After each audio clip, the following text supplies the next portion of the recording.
C'est une passion familiale. Mon père m'a introduit à la course à pied quand j'étais tout petit. Son père, lui aussi, courait. On a toujours été très sportifs et la course à pied a toujours fait partie de nous. Les premières courses, je me souviens, c'était aussi autour du Palais Impérial à Tokyo quand j'habitais au Japon. Mon père m'emmenait tous les dimanches. Avec mon père aussi, j'ai fait mon premier demi-marathon à New Delhi quand on habitait en Inde ensuite. De là est venue ma passion pour la course à pied. Avant, je faisais aussi beaucoup de tennis, j'en ai fait pendant 8 ans. Et en arrivant à Montréal, j'ai intégré l'UQAM. Mon père travaille pour Veolia, ma mère, mon petit frère et moi-même. On a suivi en fonction des contrats qu'il avait. De là, on a pu aller au Maroc, au Japon, en Inde. Aussi que c'est transmis un peu cette passion de vouloir continuer à voyager et découvrir de nouveaux environnements. Donc à la fin de mon lycée ou de mon cégep, je voulais pas forcément rentrer en France, je voulais continuer à découvrir d'autres endroits. Et le Québec me semblait un bon endroit où continuer l'aventure. En fait, à un moment, on était tous les quatre sur un continent différent. Moi, j'étais à Montréal, je commençais mes études. Ma mère était en Inde parce qu'elle faisait un stage de yoga, elle est prof de yoga. Mon père était en Guinée-Conakry parce qu'il avait commencé un nouveau contrat là-bas. Et mon frère était en pension en France, à Nantes. C'est vraiment famille internationale. L'objectif, c'est le premier et de dire que je vais faire en sorte d'être plus sérieux sur mes entraînements, de concrétiser ça en faisant 2 marathons l'année prochaine, soit celui de Ottawa ou soit celui de Valence, pour me permettre d'aller chercher un nouveau record personnel. J'aimerais vraiment aller chercher le 2h21, donc première partie de saison, ça serait aussi un peu de piste, du 1500-3000 pour aller chercher un peu de vitesse. Ensuite, peut-être le demi-marathon de Montréal, 1 mois avant Ottawa. Et ensuite, j'aimerais aussi en 2025 faire un camp d'entraînement, partir à Flagstaff pendant 1 mois. Ça serait mon premier camp d'entraînement en altitude à vie. Donc l'idée, ça serait aussi d'intégrer ça dans mon plan de 2025, de partir entre avril et mai.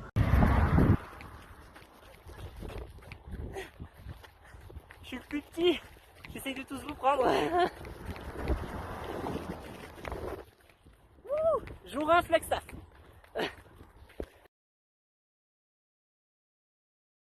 Ça va chercher beaucoup d'aspects, mais ça va principalement chercher l'aspect de pourquoi je fais tel entraînement.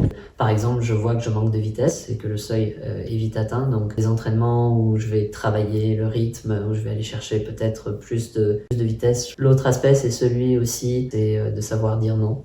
De dire non à peut-être d'autres choses qui font que ça te prend de l'énergie. Ça peut être aller faire d'autres activités à côté, de se surcharger au niveau de l'emploi du temps. Donc, plus de rigueur par rapport à ça et de me concentrer un peu plus sur la course à pied. Et la troisième chose, ça va être l'alimentation, ça va être la récupération. On mange beaucoup de protéines, on mange un peu de glucides aussi pour avoir l'énergie qu'il faut. Et des choses qu'on aime et qu'on digère bien. Voilà ce qu'on mange le matin. Vraiment, la course à pied est une vraie priorité pour moi. Aller au plus haut niveau possible. Moi, je me mets pas de limite. Je rêve grand. Je sais que j'ai cette détermination. Moi, la performance, c'est quelque chose que j'intègre vraiment. Je pense pas que ça doit être un mot tabou. Si je dois parler des personnes qui me permettent vraiment d'avancer, d'évoluer, je dois vraiment parler de mon petit copain Ron. Il m'a beaucoup aidé. Il est coach. Donc, il aide les personnes recentrées sur ce qui est... en tout cas, l'aspect fondamental et de leur être. C'est de là que vient aussi beaucoup de ces réflexions. Il y a 2 phrases, moi, qui sont fondamentales. C'est « j'ai fait de mon mieux » ou « je fais de mon mieux » et « je suis fier de » 3 petits points. Il faut toujours être fier de, même si on n'a pas forcément battu son record personnel au marathon, ce qui est mon objectif depuis 2022, à chaque fin de course, de toute façon, je suis fier de quelque chose. Je suis fier d'avoir pu faire mon plan d'entraînement, je suis fier d'avoir pu gérer mon travail et ma course à pied en même temps. Je suis quelqu'un qui lâche pas. Ça, dernièrement, pour le marathon à Toronto, je l'avais pas forcément fait avant et j'ai vu que c'était peut-être quelque chose qui manquait. J'essaie de le faire plus souvent. Je devrais peut-être encore le faire plus peut-être. J'ai commencé peut-être à avoir plus cet aspect de faire un suivi. Pour le moment, ça se fait souvent à la fin des courses, déjà. Ouais.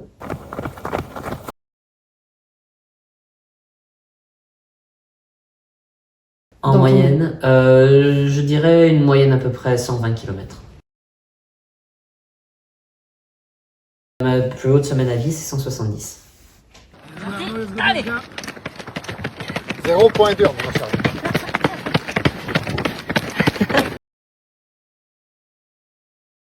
Oui.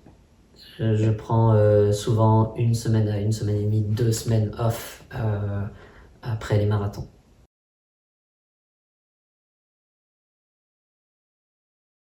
Oui, oui, j'utilise la montre, j'utilise le capteur de fréquence cardiaque, j'utilise les données de sommeil.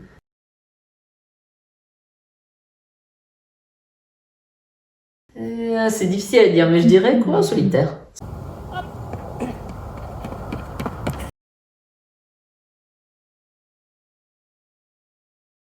Pour la compétition, comment je gère le stress, c'est, disons que moi je le vois un peu comme Noël.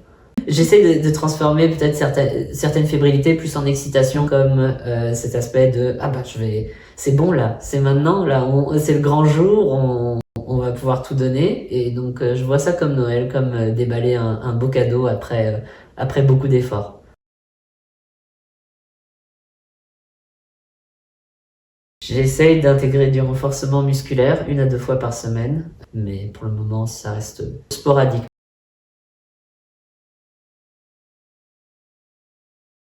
En tout cas, je me blesse très rarement. Cependant, je me suis blessé l'été dernier, syndrome de l'essuie-glace. J'ai fait du tennis durant l'été, ça va pas pardonner. J'ai voulu refaire les grands exploits de ma carrière de tennis, mais ça a été compliqué.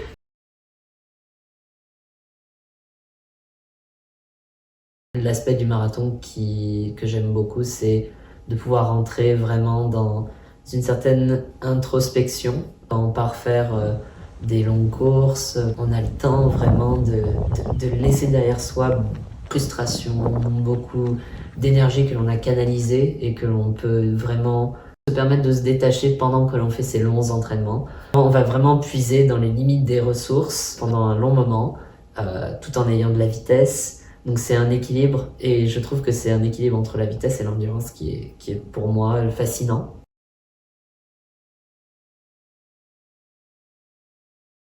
Je vais plus faire l'échelle d'effort. Ça va vraiment être l'effort perçu. Je pense que c'est aussi une des clés, c'est de savoir s'écouter, d'être flexible.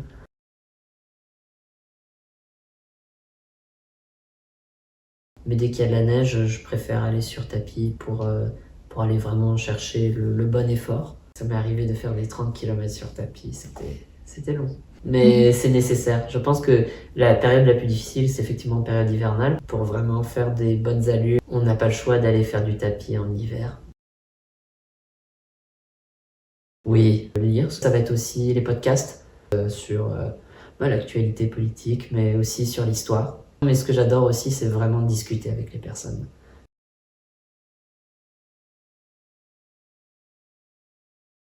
Je pense que je lui dirais surtout, ne t'en fais pas, et voilà, garde cette énergie, garde tes forces pour les choses que tu aimes vraiment, et donc c'est ça, et continue. Voilà. It's a wrap!